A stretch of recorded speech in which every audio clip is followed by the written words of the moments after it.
Bonjour à tous, bonjour à toutes et bienvenue pour l'analyse de cette sixième partie de la grande finale du championnat du monde, Ding Liren versus Jan Nepomniachtchi. Alors dans l'histoire du jeu d'échecs, la sixième partie d'un match de championnat du monde a souvent été mythique et bonne nouvelle, ce championnat du monde-là n'a pas dérogé à la règle. Alors installez-vous confortablement et préparez-vous à admirer un magnifique spectacle.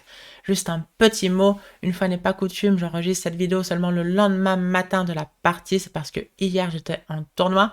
Ça s'est pas trop mal passé. J'ai fait 5 victoires, 4 matchs nuls et j'ai terminé deuxième ex aequo. Mais j'aurais bien aimé gagner le tournoi. Donc un peu déçu quand même. Mais bon, bref. J'étais rentrée trop épuisée pour vous offrir une vidéo de qualité. Et donc je l'enregistre seulement ce matin.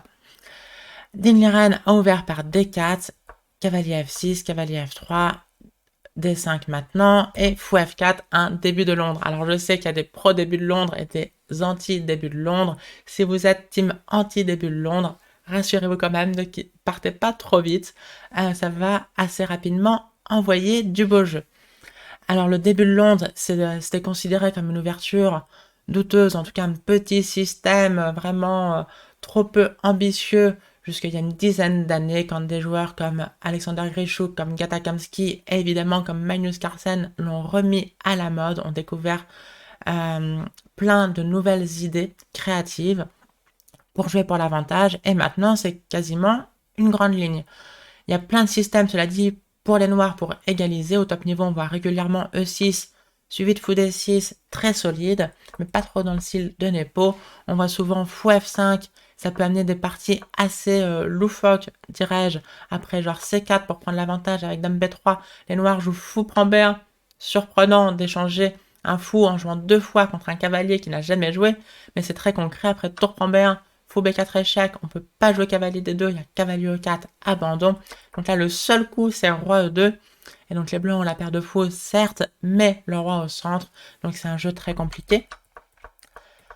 On voit souvent évidemment C5, c'est la grande variante, E3, cavalier C6, et ici, évidemment pas le coup C3, j'en avais déjà parlé, c'est un mauvais coup.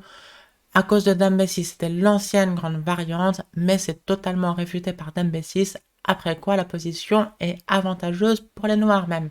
Parce que sur Dame B3, il y a C4.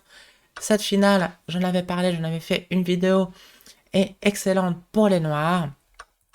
Et en cas de Dame C2, dans cette position précise, les noirs peuvent jouer fou F5, parce que sur Dame prend F5, on a Dame prend B2, et sur fou E2, surtout, on ne prend pas tout de suite la tour. Ici, on perd après Dame C2 et notre Dame est enfermée, mais on joue le précis E6, force la Dame à partir sur une mauvaise case, ensuite on prend la tour et c'est totalement gagnant.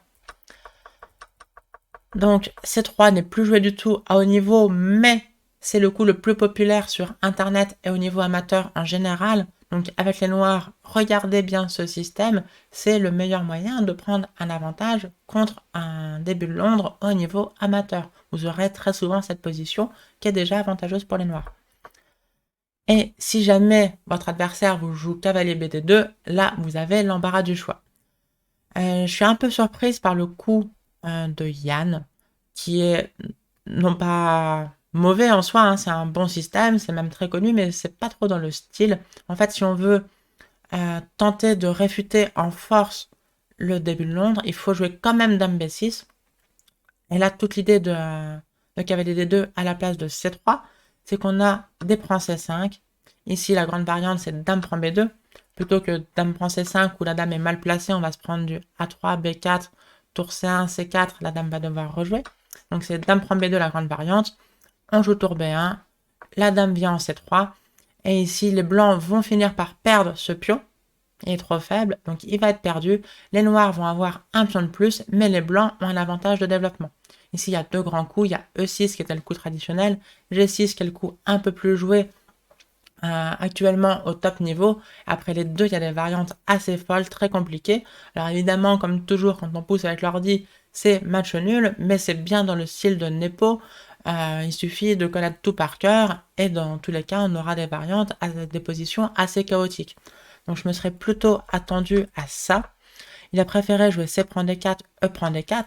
instaurant une structure Carlsbad inversée. Donc c'est la fameuse structure de gambit dame d'échange. Si on imagine couleur inversée D4, D5, C4, E6, dès que il y a cet échange, on obtient cette position de structure Carlsbad. On peut exactement obtenir cette position, cette structure de pion en tout cas, via la Caro-Kann également. E4, C6, D4, D5, E prend D5, C prend D5, c'est la même structure de pion. Mais c'est des positions très calmes avec du jeu technique, bien dans le style de Ding et pas vraiment dans le style de Nepo. Donc ici on peut jouer fou G4, ça transposerait vraiment dans une grande variante de la Caro-Kann après C3, E6, Dame B3. Mais il a préféré mettre le fou en F5. Ce qui est, les deux sont jouables, les deux sont très bons. Ici, il y a deux grandes idées. On peut jouer avec fou B5, avec l'intention d'établir un combo de cavalier E5 et de C4. Par exemple, sur E6, on joue cavalier E5, pression sur C6, dame B6 est tentant, ça met aussi la pression sur D4, mais là, les blancs ont C4, on ne peut pas prendre en D4 et cavalier prend C6. Et en cas de D prend C4, on joue fou prend C6 d'abord, force B prend C6, cavalier prend C4, on a le fameux combat fou de cavalier contre deux fous cavaliers, mais avec des grosses faiblesses sur case noire. Et le fou F5 peut rester un spectateur passif de ce jeu sur les cases noires affaiblies pour tout le reste de la partie. Mais donc ça, c'est une grande variante. A priori, Nepo était très bien préparé dessus. Et là, Ding, de manière un peu étrange, a commencé à réfléchir. Il a expliqué après la partie qu'il était hors théorie après fou F5. Donc, bon, c'est un peu surprenant. Et en fait, ça a l'air crédible. Je pense qu'il bluffait pas parce qu'il a déjà réfléchi pour le C3. Et après E6, il a beaucoup réfléchi pour le fou B5. Alors que le grand coup, le coup critique, c'est Dame B3. Mais ici, Alexander Grischuk a inventé il y a quelques années un coup qui est meilleur que la protection du pion B7 par la dame, ce qui est possible mais très passif. Par exemple, après dame D7 ou dame C8, les blancs peuvent jouer cavalier H4 pour prendre la paire de fous. Et c'est souvent un petit avantage blanc, même si l'ordinateur va donner égal, c'est des positions plus confortables à jouer pour les blancs. Sur fou G4, on va faire H3, puis fou H5, G4, on va gagner la paire de fous. Et même parfois faire grand roc après.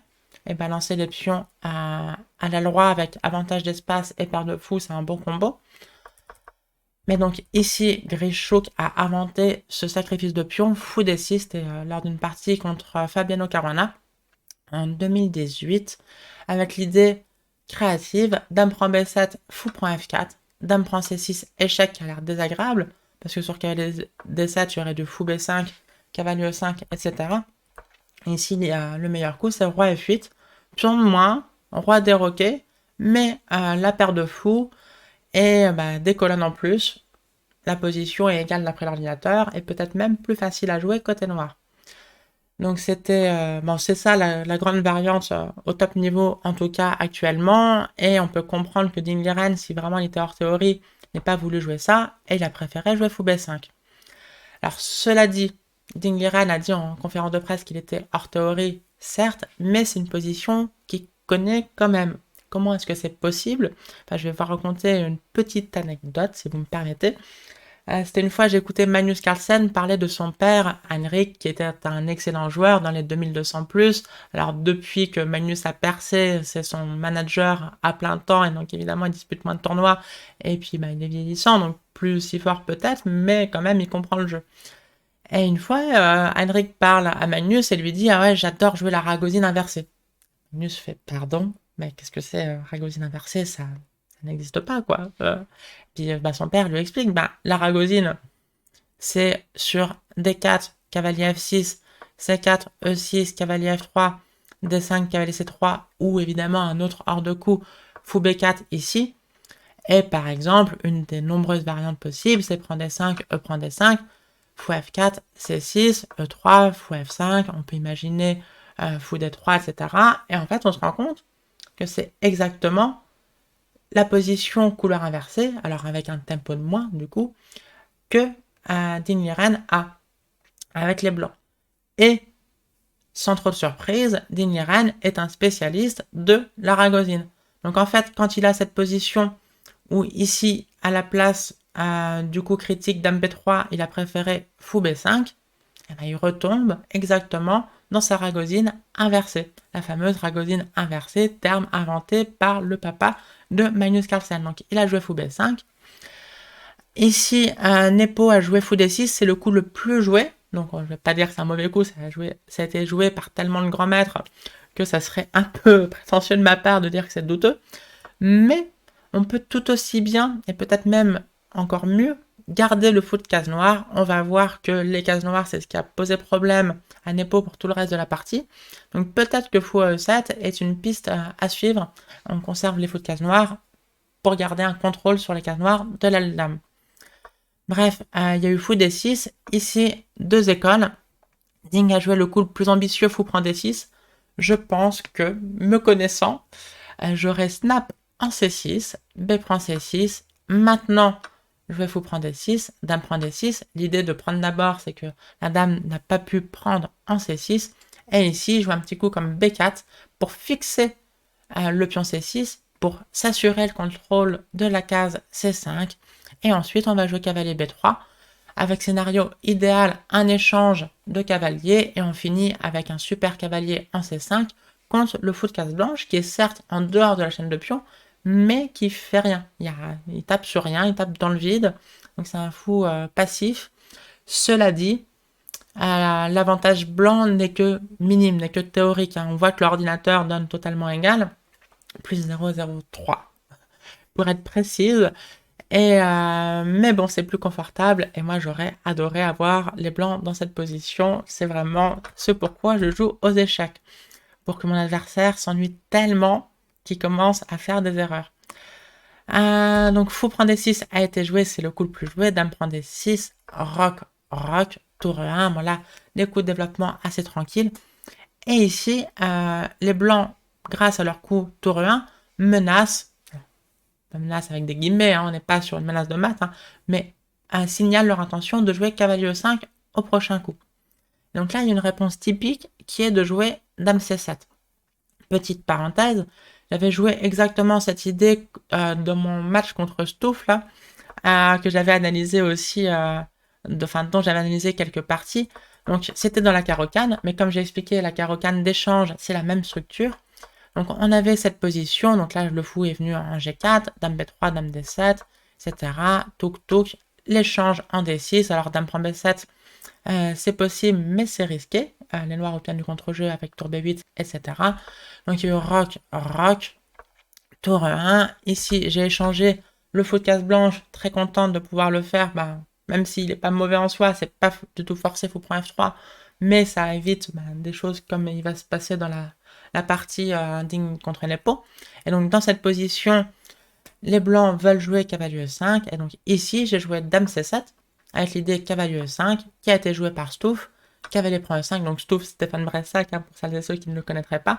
D prend E5 et cavalier D7 dans cette position.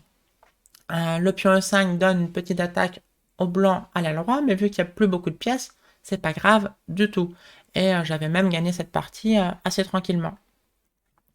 Sauf que dans la position de la partie, on est... Alors, bon, je reviens, toc toc toc. Dans cette position, si on joue dame C7, cavalier E5, cavalier prend E5, D prend E5, ici cavalier D7 est mauvais.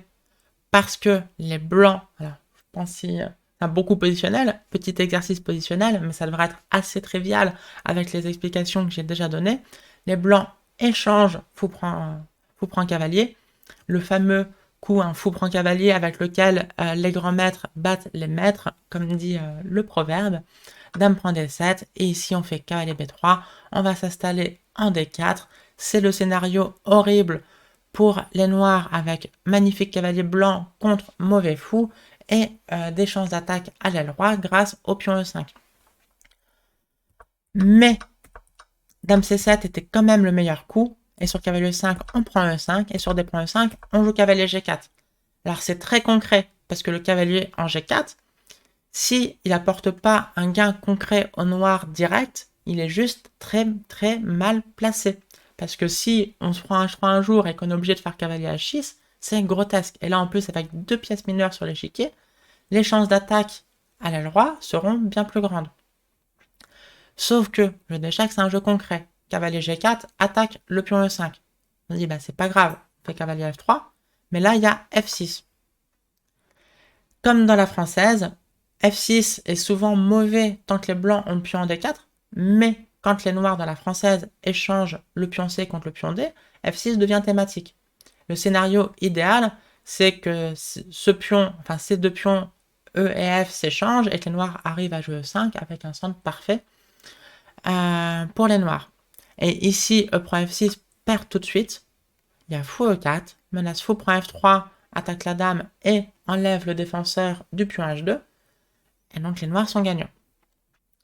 Alors, il se trouve que après F6, on peut encore jouer dame E2, mais ça va pas très bien. Par exemple, il y a dame B6, met la pression sur F2, met la pression sur le fou B5, met la pression sur le pion B2, et concrètement, les noirs ont l'avantage. Donc dame C7 était le meilleur coup.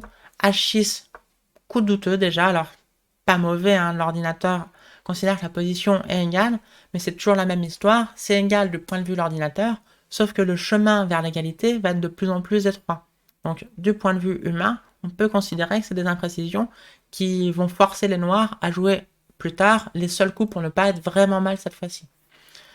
Et donc Ding se fait pas prier, joue cavalier E5, et donc l'idée c'est par exemple sur A6, on prend du fou, j'espère que là vous l'avez bien compris, sur B prend C6, on peut faire B4 comme j'expliquais tout à l'heure, on peut même faire cavalier B3 directement, et le jeu sur case noire. Donc encore une fois, c'est dans ces positions qu'on commence à regretter d'avoir joué fou D6 et pas fou E7 tout à l'heure. On comprend bien que Nepo ait refusé cet échange en jouant cavalier E7, un très bon coup, et là, Ding Liren a joué un excellent coup, A4. C'est un coup qui est maintenant typique au top niveau, mais que je vous avoue, moi j'ai du mal à jouer, je me souviens pas d'une partie où j'ai joué ce plan alors que j'ai assez régulièrement ces positions. Dans la structure Carlsbad, on est habitué à ce que là les blancs jouent à l'aile roi et les noirs à l'aile dame avec la fameuse attaque de minorité. Ça c'est le plan classique dans ces positions depuis plus de 100 ans, hein, depuis que la Carlsbad est fréquente et populaire. Mais dans cette position précise, les noirs ont plein de pièces à l'aile roi, donc il n'y a aucune chance d'attaque pour les blancs de ce côté-là de l'échiquier. Et en fait, les blancs peuvent jouer là où ils ont une majorité de pions, ce qui en soi n'est pas si surprenant. Un plan classique, ça sera de mettre le pion 1 à 5, s'assurer un contrôle de la case C5, puis d'y mettre un cavalier. Sauf que tant que les noirs ont les pions A7 et B7, c'est pas si grave, parce que quand bien même les blancs établissent tous leurs plans, les noirs pourront jouer B6, sur A prend B6, reprendre du pion A et chasser le cavalier de C5. Mais donc c'est quand même ce genre de plan qu'on voit souvent, et parfois même du B4, et parfois même du C4, et c'est les plans qui poussent là où ils ont une majorité de pions. En plus, A4 freine ou voire empêche l'attaque de minorité des noirs. Donc A4, excellent coup, moi je devrais un peu m'en inspirer, parce que je ne crois pas donc l'avoir déjà joué en partie, alors que j'ai souvent ce genre de position. Ici, l'ordinateur recommande dame B6. L'idée, c'est d'empêcher A5, tout simplement. Sur cavalier B3, un petit coup tour C8. Et sur fou F1, les blancs menacent A5, mais les noirs jouent A5 eux-mêmes. Et c'est difficile à cause de la dame en B6 de jouer cavalier C5, tu aurais dame prend B2. Et sur un coup tranquille, les noirs peuvent jouer cavalier E4, etc. avec une bonne position. À noter que les noirs adoraient avoir un cavalier en D6. Hein. Dans la structure Carlsbad, pour les blancs, là, le cavalier en D3 est très bien placé parce qu'il contrôle plein de cases importantes, la case C5, la case E5, sans parler de ces cases-là. Mais c'est vrai aussi, couleur inversée, le cavalier en D6 serait très bien placé pour les noirs. On peut tout à fait imaginer un coup comme cavalier E4 à venir, puis cavalier D6 un jour. À la place, Nepo a joué A6. Toute l'idée, c'était de chasser le fou du contrôle de la case D7 et jouer cavalier D7 maintenant. Sauf que cavalier D7 est un mauvais coup. Là maintenant, les blancs commencent à prendre un avantage tangible. Mais donc l'idée de A6 connectée avec cavalier D7 est juste mauvaise. Dans cette position, cela dit, c'était pas trop tard pour corriger le tir. Il faut absolument empêcher les blancs de fixer cette structure par A5. Après quoi, cavalier B3, cavalier C5 sera vraiment très très fort. Parce que tout à l'heure, j'ai expliqué que c'était pas si grave pour les noirs qui pouvaient jouer B6 en cas de capture de reprendre du pion A. Sauf que là, on peut plus reprendre du pion. Donc après A5, la case C5 est définitivement dans les mains des blancs. Donc il faut empêcher A5. Comment faire? Il n'y a pas le choix. On joue A5 nous-mêmes. Cela dit, le coup A5 est une poussée de pion et donc une concession. Chaque poussée de pion affaiblit des cases. En l'occurrence, la case B5. Et donc là, il y a un magnifique coup positionnel typique pour s'installer en B5, non pas avec le fou, il ne ferait pas grand-chose, mais avec le cavalier. Cavalier B1, superbe coup, on veut jouer cavalier A3 et un cavalier B5. On peut se dire, ouais, mais ok, dans cette position, on joue fou prend B1. Après tout, ce fou là, je répète tout le temps qu'il sert à rien. On le stab contre le cavalier et c'est cool. Ouais, sauf que maintenant, il y a 2 pièces mineures encore dans cette position et les blancs ont d'excellentes chances d'attaque à l'aile roi. Concrètement, on va jouer fou D3, fou C2, dame D3. À cause de la poussée H7H6, les noirs auront beaucoup de mal à jouer un futur G6. Si le pion était en H7, peut-être que ça irait parce qu'on pourrait jouer avec G6. Là, si on joue et G6 et H6, c'est quand même très affaiblissant. Donc cette position est avantageuse pour les blancs. Donc que faire face à cavalier B1? Alors l'ordinateur donne la solution, il explique dame B6. Cavalier A3 quand même est tentant, sauf que là on peut prendre, c'est un pion empoisonné, mais là les noirs sont immunes au poison. Dame prend B2, et par exemple sur cavalier B5, la dame ressort par dame C2. Sur dame B3, on peut même jouer dame D2, suivi de dame G5. Les noirs ont un pion de plus, et l'attaque blanche est réfutée. Donc, après dame B6, il faut protéger le pion par dame E2. Et ici, petite manœuvre typique, cavalier C8. Le cavalier vient s'installer en D6. Donc, après cavalier A3, cavalier D6. On voit que le cavalier contrôle toutes les cases importantes de la position. Et ça reste plus ou moins égal. Je pense que les blancs sont quand même à choisir en pratique. Mais objectivement, 0, 0, 0, l'évaluation préférée de notre ami Stockfish. Mais donc, Nepo a joué A6, non pas pour jouer A5 au prochain coup, mais pour jouer cavalier D7, maintenant que le fou ne peut plus prendre.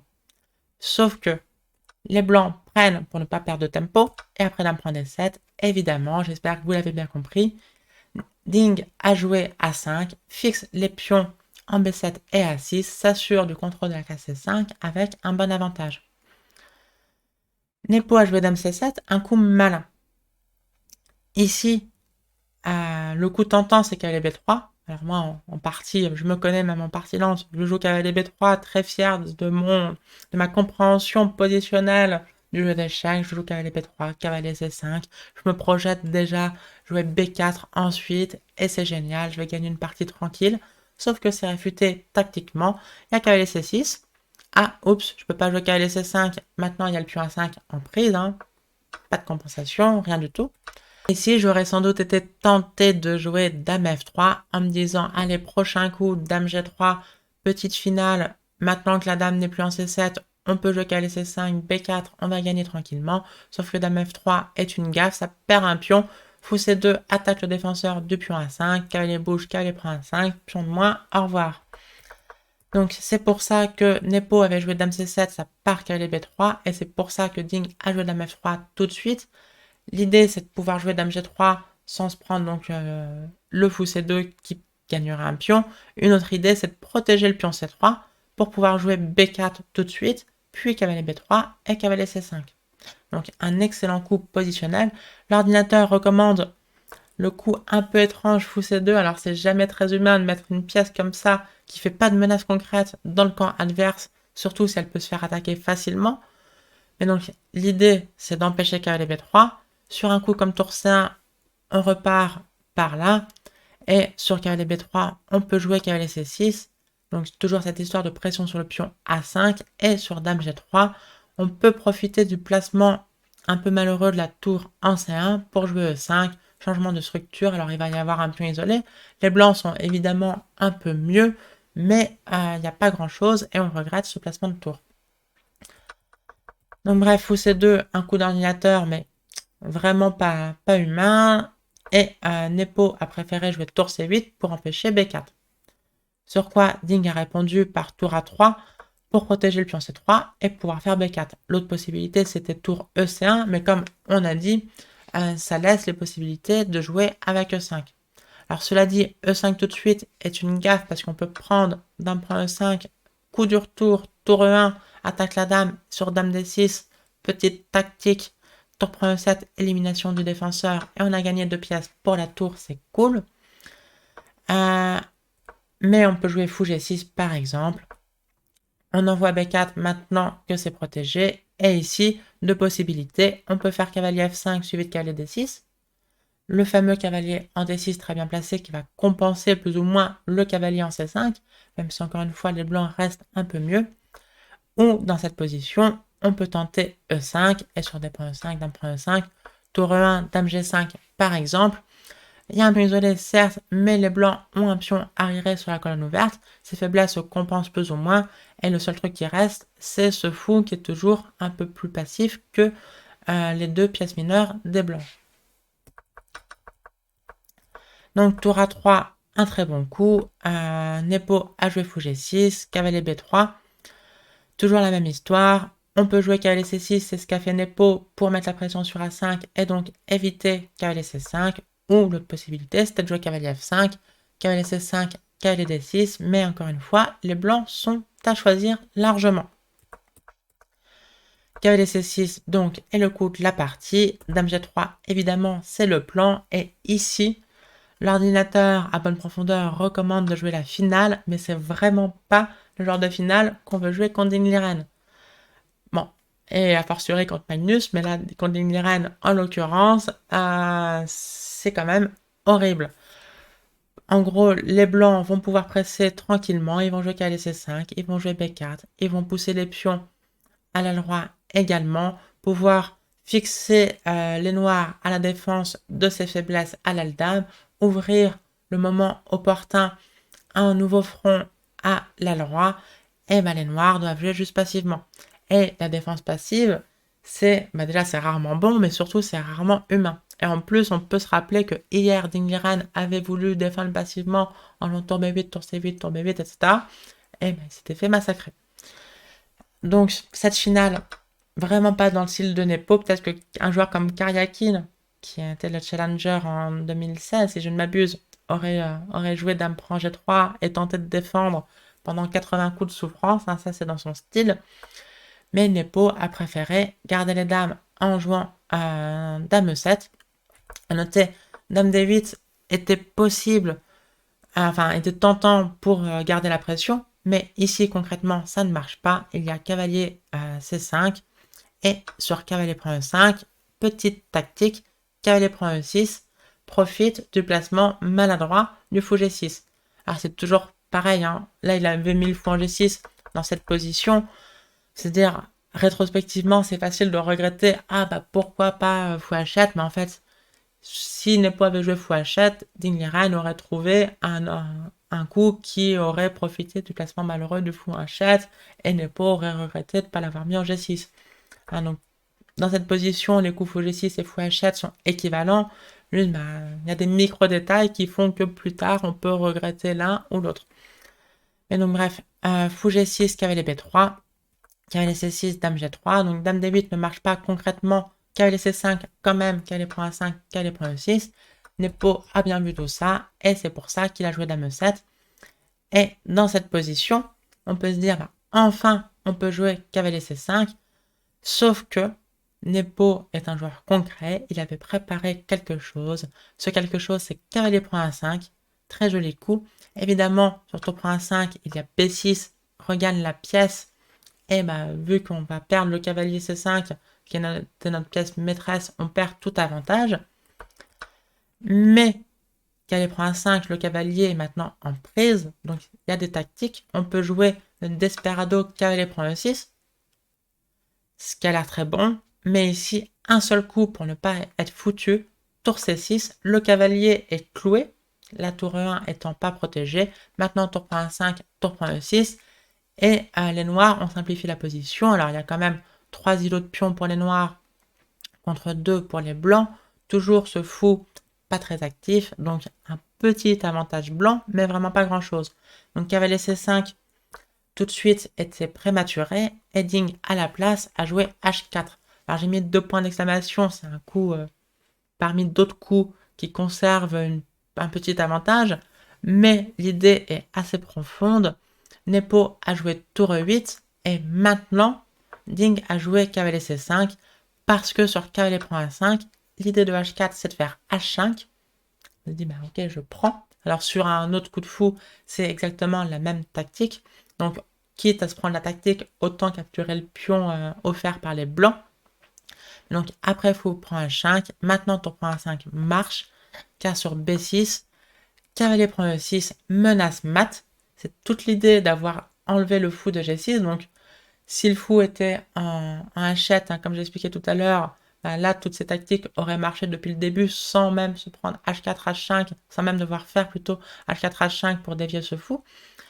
Mais donc, ici, ça marche. Cavalier prend E6 menace mat. Donc, les noirs n'ont pas le temps de prendre la tour, sont obligés de faire F prend E6. Et là, tour prend D5, profite du clouage. Rétablit l'égalité matérielle. C'est une position avec égalité matérielle, certes, mais c'est totalement foutu. Fou F7 par exemple, tour E5. Il y a 3 îlots de pions pour les noirs. Le pion E6 est très faible. Le fou est horrible. L'aile roi est affaibli. On va se prendre fou D3, fou B1, dame D3. Les pions de l'aile dame sont faibles également. C'est juste totalement foutu. Donc, H4, vraiment super puissant avec l'idée de faire cavalier C5 pour toutes ces raisons tactiques. Donc, cavalier C5, c'était le coup positionnel, c'était le plan depuis le début. Mais pour le faire marcher face à un joueur comme Nepo qui tombe plein de pots de banane, il faut trouver H4 puis H5 et toutes ces variantes. Et donc là, Nepo comprend que s'il joue passivement, il va se faire presser B4. On replace la tour. On joue tranquillement, on augmente l'avantage, et c'est vraiment horrible, surtout face à un joueur comme Ding Liren, et surtout quand on est un joueur aussi tactique, aussi concret que Nepo, là, de devoir défendre passivement, c'est ce qui fait le moins bien. Et donc, sans trop de surprise, il a joué E5 pour juste faire quelque chose. C'est trop dur humainement de rien faire. Alors, l'ordinateur critique ce coup, donc c'est facile de lui attribuer un point d'interrogation, mais en vrai, c'est compliqué. Et donc, pareil, l'ordinateur critique le coup tour B3 de Ding, qui cela dit conserve un net avantage, peut-être même un avantage décisif. Le meilleur coup c'était de faire B4. Ici l'idée de Nepo c'était sans aucun doute de faire E4 et là l'ordinateur donne F3. Bon, un très bon coup, si l'ordinateur le dit, c'est pas moi qui vais le critiquer. Bon, sur E3, créer un pion passé, mais en fait ce pion est surtout un pion faible, on va jouer tour A2, tour E2, tour prend E3, et ça va gagner. Mais par exemple, si on joue dans cette position cavalier A7 pour jouer cavalier C8, cavalier D6, alors l'ordinateur trouve des gains sur, bon, pas à faible profondeur, mais à haute profondeur, et dit que la position est totalement gagnante. Mais c'est pas facile. Par exemple, là, il donne tour A2, sur cavalier C8, maintenant il fait H5. Avec l'idée sur fou prend H5 de pouvoir prendre E4, on a dévié le défenseur du pion E4. Et donc là, on comprend que c'est très bien pour les blancs. Mais sur un coup comme fou H7, maintenant et seulement maintenant, il fait dame E5, un coup qui est déjà surprenant en soi. Avec l'idée sur dame prend E5, dame prend E5, en 4 tour prend E5, on joue cavalier prend B7. Et sinon, c'est F prend E4. Et sur dame D8, attaque la dame. Ici, il y a la pointe tactique cavalier prend B7.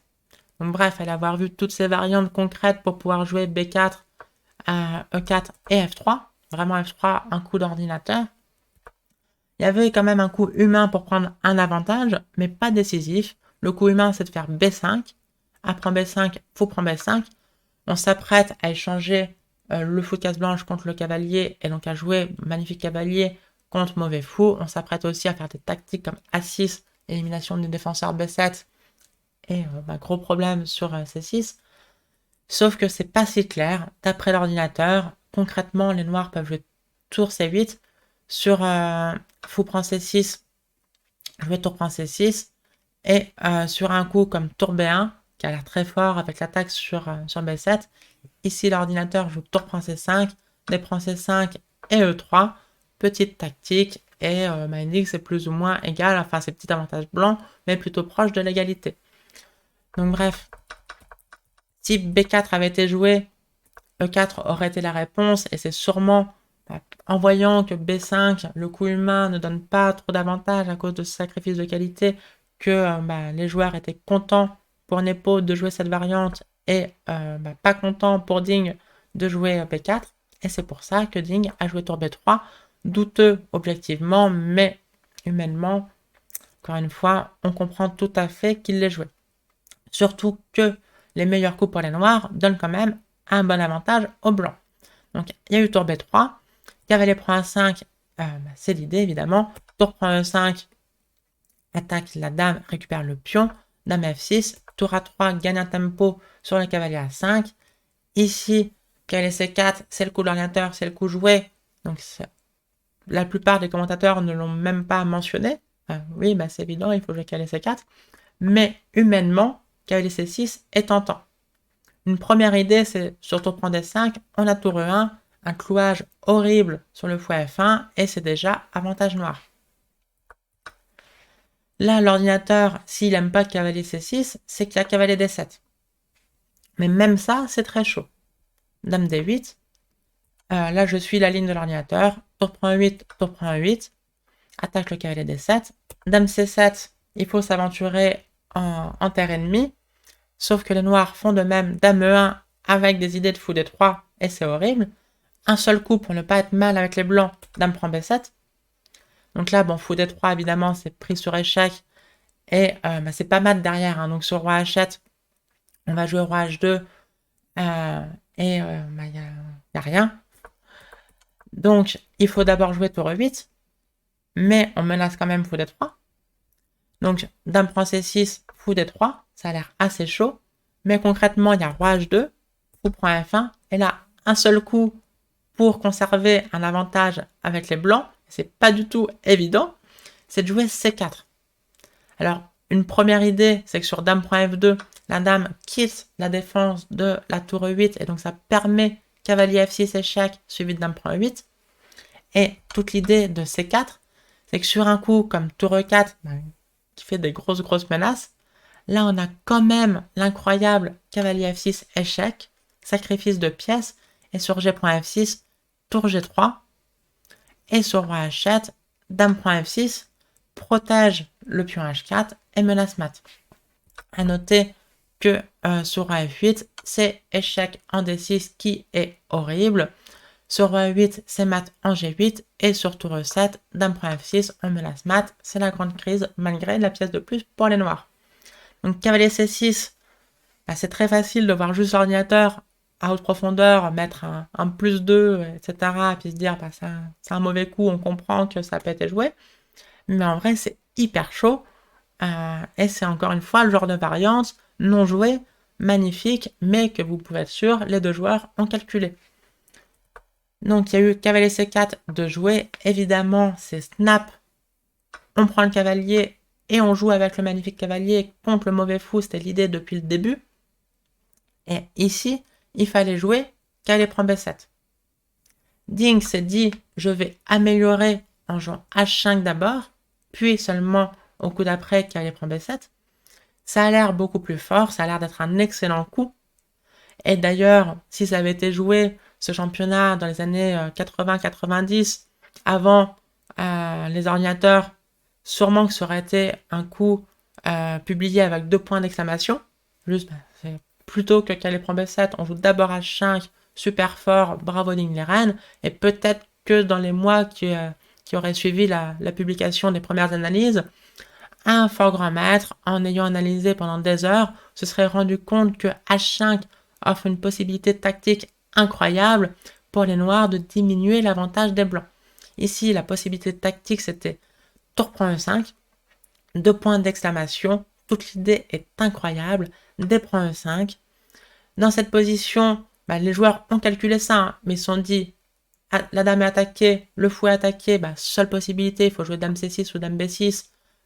Pion prend, dame prend C5, mais ici c'est foutu, parce que pion prend F7, roi prend F7, bah, les blancs peuvent jouer, bon, même E6 c'est le coup de l'ordinateur, mais surtout tour A1, tour E1, et bah, la position est, enfin le matériel est égal, mais la position est totalement gagnante pour les blancs, avec ce fort pion passé et le roi noir beaucoup trop faible. Mais en fait, dans cette position, il y a un magnifique coup caché, un coup à motif qui crée des motifs géométriques magnifiques. Dame D8. Toute l'idée, c'est que sur H' G6, tout de suite, il y a Dame D1 échec. Et sur H2, Dame H5 échec. Sur H1, on revient, propose nul. Et c'est forcé parce que sur Dame H3, maintenant, Dame prend E5 échec. Et on va prendre le cavalier. Donc Dame G3 prise, prise prise en F7, roi prend F7, c'est le même genre de position, sauf qu'il n'y a pas le pion E5. Bon, alors les blancs sont pas moins bien parce que le roi noir est trop faible, mais avec un pion de moins, on peut pas être mieux, bien évidemment. Sauf que, c'est pas fini. Si ça avait été trouvé par Nepo, alors déjà, magnifique, s'il avait pu trouver ça, mais Dingleren aurait compris qu'H'6 fait nul en force, et là, il aurait trouvé Dame F3. Le fou est toujours attaqué et on empêche Dame D1. Donc ici, le seul coup pour ne pas être perdant, c'est Dame D2. Incroyable. Encore une fois, c'est le même motif tactique. H prend G6, Dame 1 échec, et sur roi H2, Dame prend E5 échec, on récupère le cavalier. Sauf que c'est pas du tout la même position. Parce que maintenant, après G3, Dame prend C5, on peut prendre un F7. Et d'ailleurs, il y a même un autre coup. Donc, Dame prend F7, échec. Alors, surtout pas G prend F7. Hein. G prend F7, c'est horrible. Parce que roi F8, et ce pion n'est pas un atout, c'est une faiblesse. Donc, Dame prend F7, c'est le meilleur coup. Mais, top tactique, il y a un coup magnifique, un coup caché, qui force les noirs à jouer le seul coup pour ne pas être perdant. Donc, ça aurait pu être gagnant. Ce coup, c'est tour prend A6. Superbe coup. Sur tour prend A6, maintenant Dame prend F7, voilà, échec, Dame F8, échec et mat. Et sur B prend A6, c'est tout de suite Dame prend A8, échec, et la finale est gagnante. Dame F8, Dame D5, et c'est horrible. Les pièces noires sont totalement clouées à la défense du pion F7, on va prendre en C4, c'est fini. Donc tour prend A6 aurait pu gagner, sauf que les noirs jouent tour F8, et c'est juste égal. Pas de chance. Donc, avec les blancs dans cette position, il faut jouer Dame prend F7 pour le gain. Roi H8 est évidemment forcé. Et là encore, c'est incroyable que les blancs ne soient pas totalement gagnants. On peut jouer tour A4. Magnifique idée. Ça a l'air d'être perdant après tour F8. Attaque la dame et il y a le pion F2 en prise derrière, ça a l'air horrible. Sauf que là, top tactique à nouveau. Les blancs auraient été gagnants dans cette position grâce au magnifique tour prend C4. Sur tour prend F7, c'est tour prend C5, tour prend F2 échec, roi G1, attaque la tour, menace mat, donc ça force tour F8, et les noirs sont totalement perdants dans cette finale. Tour C7, en fait, on est perdant à cause du mauvais roi, à cause des menaces de mat et de la nécessité de protéger le pion G7. Les noirs peuvent pas activer leur tour, peuvent pas activer leur roi, et c'est totalement foutu. On va gagner tranquillement, hein, mais en poussant les pions, en activant le roi, donc lentement mais sûrement, mais c'est totalement foutu. À faible profondeur, l'ordi a du mal à comprendre, mais si on le laisse réfléchir, il affiche du plus 10, c'est juste fini. Sauf que les noirs ne sont pas obligés de jouer tour F8, ils peuvent jouer tour C8, et ici, après roi G1, pour bien défendre le pion F2, les blancs ont un bon avantage, mais c'est pas clair du tout que ça soit décisif. Bref, si Nepo avait réussi à trouver tour point 5, on aurait... déjà, ça aurait été incroyable en soi, mais la suite aurait pu être encore plus incroyable. Mais rassurez-vous, le spectacle va arriver dans cette partie suite au mauvais coup de Nepo fou C2. Et Nepo, en conférence de presse, avait compris que le coup fou C2 était l'erreur décisive, mais il pensait à tort que le bon coup pour garder l'égalité était non pas fou C2, mais fou D3. Donc il n'avait pas trouvé tour point 5, enfin pas compris toutes les complications après tour point 5, et on peut pas trop lui en vouloir, mais il pensait à tort que fou D3 était le bon coup. Alors j'ai déjà expliqué pourquoi il pensait que fou D3 était le bon coup. Parce qu'il y a eu fou C2 donc, cavalier prend B7. Toute l'idée de Ding, c'était de jouer d'abord H5, un coup de fou, et maintenant cavalier prend B7 avec encore plus de force que s'il avait joué au coup précédent. Dame B6, maintenant attaque le cavalier, attaque le pion B2. Cavalier D6, alors il y a eu... ce coup a été encensé tout simplement parce que l'algorithme de chess.com lui attribue 2 points d'exclamation. Bon, moi j'en ai retiré un. Désolé, cavalier D6, c'est un joli coup, bravo. Tu mets le cavalier en prise, mais la tactique est élémentaire. Dame point D6, tour point 8, on gagne la dame. Fin de variante. Donc certes c'est le meilleur coup, certes c'est joli, mais c'est pas non plus waouh. Alors que du waouh, il y en a dans la partie. Donc cavalier D6, un seul point d'exclamation, mais c'est le meilleur coup. Tour prend E5, dame prend E5, dame prend B2. Ici, on voudrait bien jouer cavalier E8, menace mat, mais par exemple, tour prend E8, dame prend E8, roi H7, attaque la tour, menace également, dame 5 échec, suivi de dame F4 échec avec échec perpétuel, donc match nul dans cette position.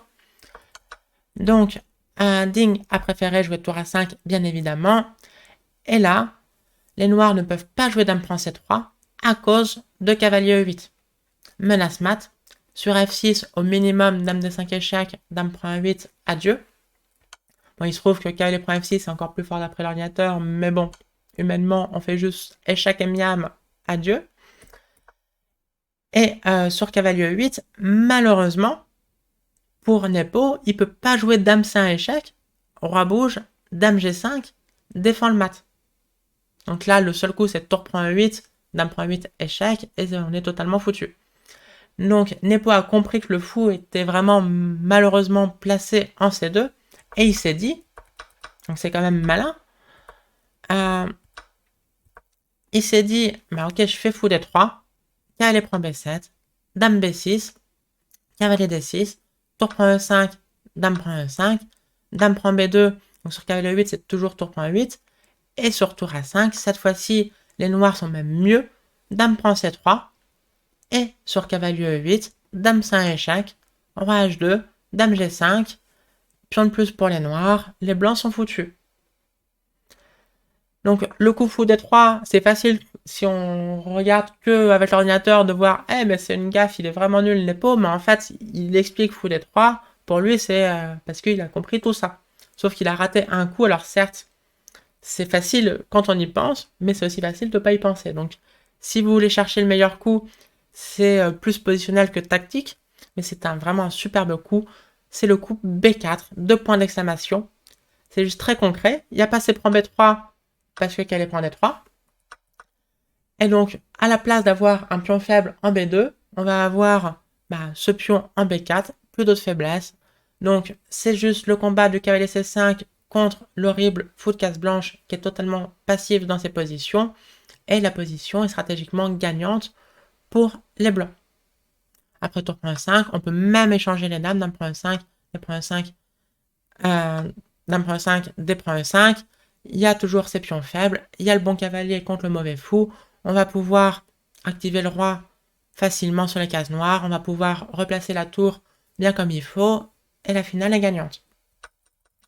Donc fou D3, mauvais coup, mais c'était quand même basé sur des subtilités.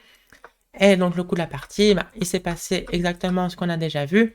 Tour A5, sauf que là, Nepo a joué un excellent coup de défense. C'est pas fou D3 parce que sur fou D3 on peut jouer cavalier 8, alors certes il y a dame C1 échec, roi H2, dame G5, mais la finale est gagnante. On prend, on joue cavalier C7, on va gagner le pion A6, on aura un pion de plus, passé protégé en D4, c'est totalement foutu. Mais donc Nepo a joué un roi H7. Toute l'idée de roi H7, c'est que sur cavalier E8, on peut prendre en E8. Dame prend E8 ne vient plus avec échec, et les noirs ont un échec perpétuel. Dame 5 échec, roi H2, dame F4 échec. Donc roi H7, une superbe idée. Et ici, le meilleur coup d'après l'ordinateur, c'est un coup inhumain. Non pas parce que c'est compliqué, mais parce que c'est pas du tout naturel. Le meilleur coup, c'est dame E1. Bon, là, je mets 2 points d'exclamation. Franchement, il faut y penser. C'est juste un coup de repli, donc c'est pour ça que ça vient pas à l'esprit, même des meilleurs joueurs. Mais en gros, on protège le pion C3 et on attaque le pion C4.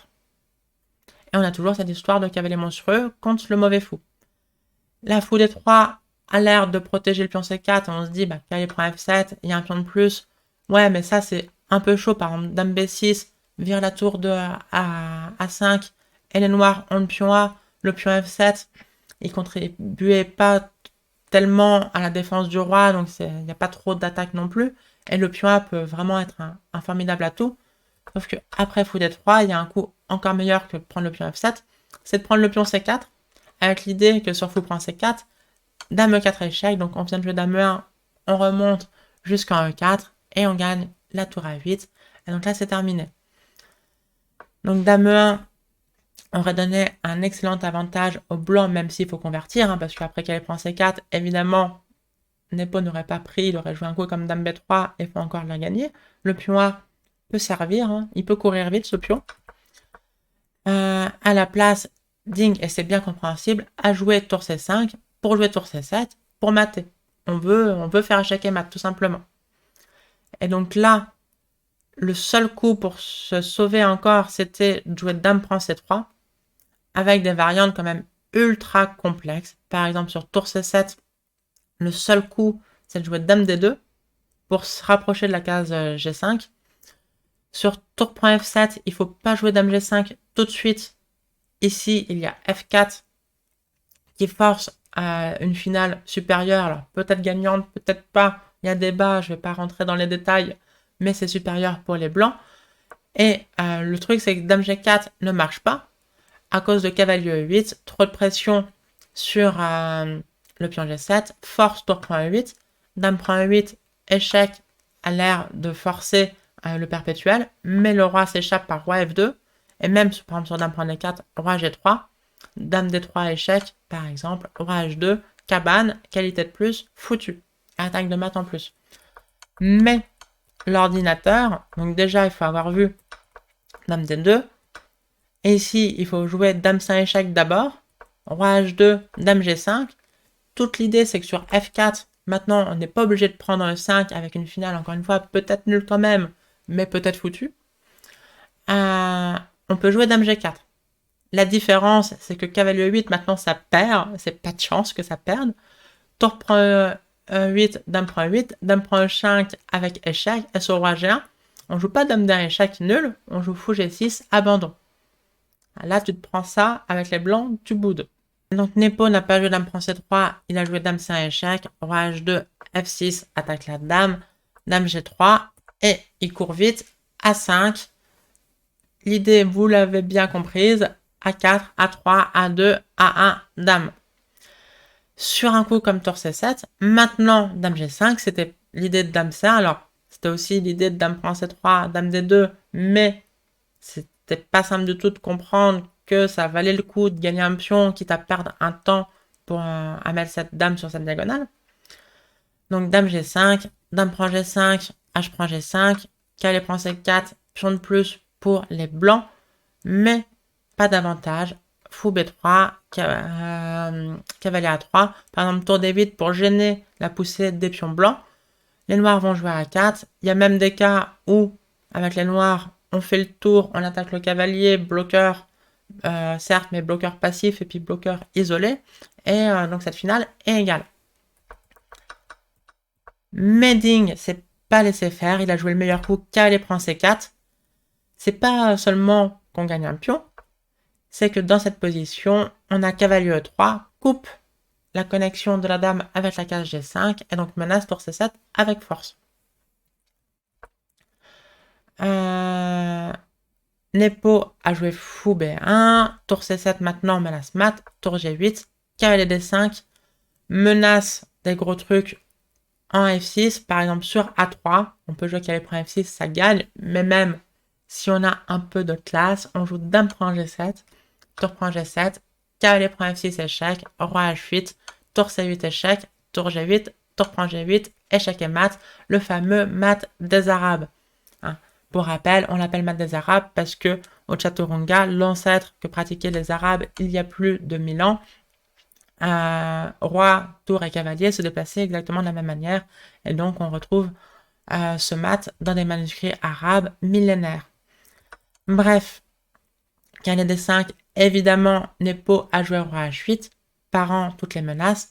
Tour A7, la tour bien placée derrière le pion passé. A3, cavalier E7 attaque la tour. Donc tour F8. Et dans cette position, il y a deux gains magnifiques. Le premier est peut-être plus trivial, mais il faut y penser. C'est tour B7. Pas simple de penser à tour B7 alors qu'on vient de jouer tour A7 il y a peu. A2, maintenant menace dame parce que la tour a quitté cette colonne A. Sauf que il y a tour B8 et on ne peut pas prendre à cause de ce mat. Donc, tour B7 menace tour B8 avec force et tant que le pion est en A3, les noirs ne peuvent pas s'en sortir par un coup comme dame G5 parce que la tour attaque le fou. Donc tour B7, la difficulté c'est pas de calculer les variantes, c'est de penser à ce coup. Et donc maintenant je vais vous expliquer le gain qu'a trouvé Ding et son thinking process, enfin ce que je pense être sa pensée. Il a d'abord calculé dame C7. Un coup très naturel, menace cavalier G6, cavalier G6 échec, suivi du mat. Donc ça force roi H7, seul coup. On peut jouer cavalier G6, menace dame prend G7 mat. Tour G8, seul coup pour parer la menace. Là, il a dû calculer dame F7 en premier. Il s'est dit, bon, bah ok, A2. Ah, peut-être je peux prendre. Roi prend G8. Tour A8 échec. Sur roi H7, je fais mat, c'est magnifique. Mais, il y a roi F. Sur tour A8 échec, il y a roi F7. Et sur tour F8, ce n'est qu'un échec. Il y a roi E6. Ok. S'est-il demandé, est-ce que je peux être malin et dans cette position, jouer D5? Waouh, extraordinaire. Il n'y a pas d'échec. Dame F4, c'est qu'elle est prend F4. Et maintenant, les blancs menacent dame prend G8. Donc sur un coup comme dame G5 par exemple. Dame prend G8, roi prend G8. Tour A8 échec. Roi H7 c'est le même mat. Et sur roi F7, tour F8 échec et mat. Donc ça a l'air de gagner. On vérifie toutes les variantes. Sur A1 dame, évidemment, on ne prend pas en G8, ça sera un peu con.